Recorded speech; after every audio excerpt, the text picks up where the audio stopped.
Hello, my name is Ashley Cohen, and welcome to my educational blog. Today, I will be talking about learning culture. What comes to mind when you think about workplace learning culture? I have worked in a workplace environment where the culture was not inviting, and I did not stay for more than a year. Then I worked in an environment where I waited 17 years because of my supervisor and the love I had for the population I serve. Working in the school system has provided insight into how the learning culture has changed in so many ways, especially this past year and a half dealing with COVID-19. As an educator, the school system has changed since March 2020. As of August 2021, as August 2021 is approaching, it is an attempt to go back to school in a manner that resembles before the COVID-19 pandemic, in which is the learning culture has been mainly online, and it's been at home in their comfort zone. So to have to put it back together in business as usual type of sense, school as before the pandemic hit. Everybody in the classroom, and people are still weary.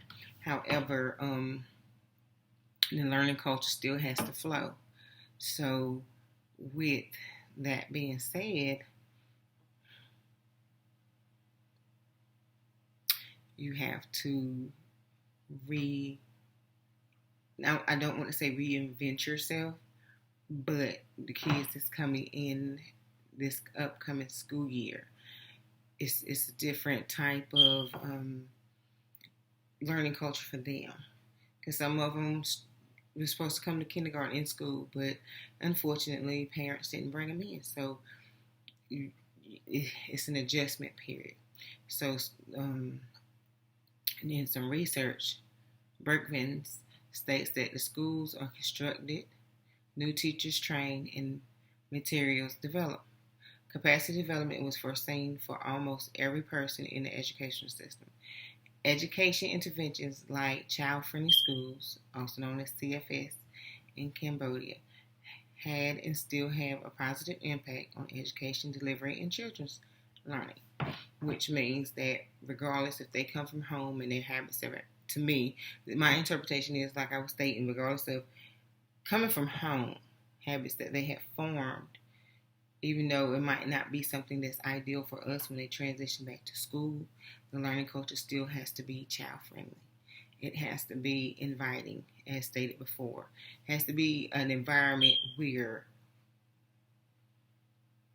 the children are able to come in and feel safe, and the parents feel safe that they're sending their kids.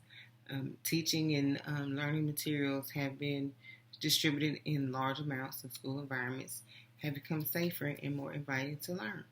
So preparation also helps with it.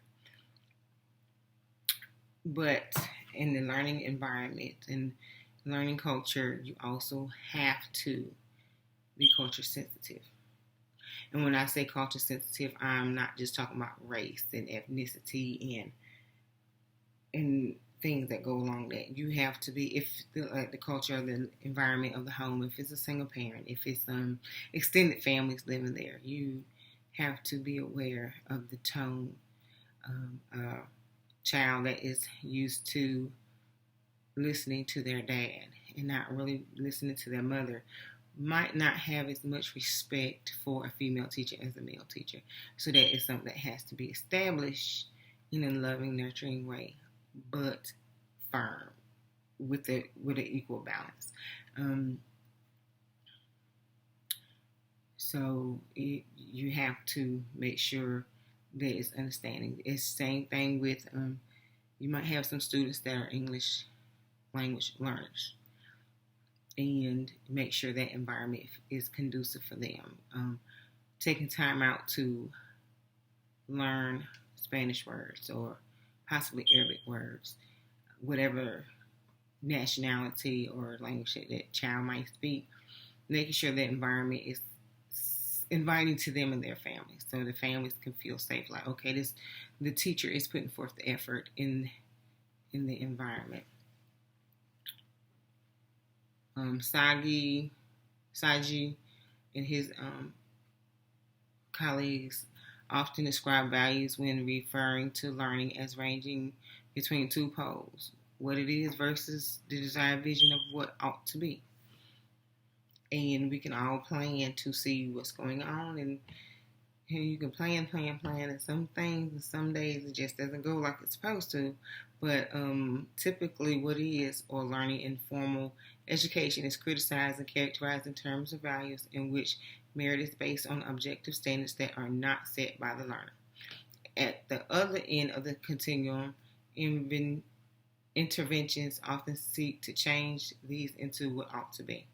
Values which are set by the learners themselves. This can be viewed as a continuum that spans from desired internal values of learning, values that are based on standards that learners set for themselves, to external values, values based on standards set by external entities, which is that in the learning culture, in cultures, in each culture has a set of values.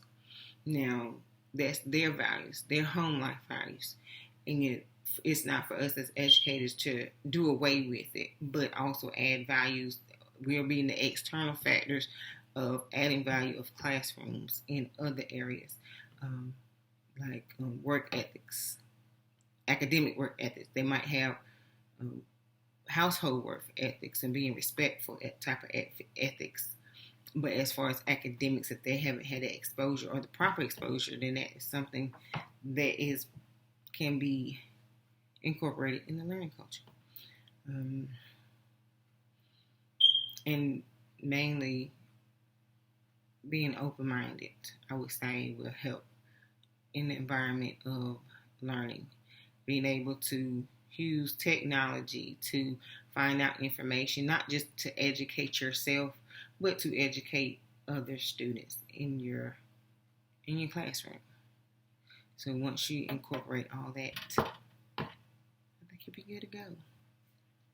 Have a nice day.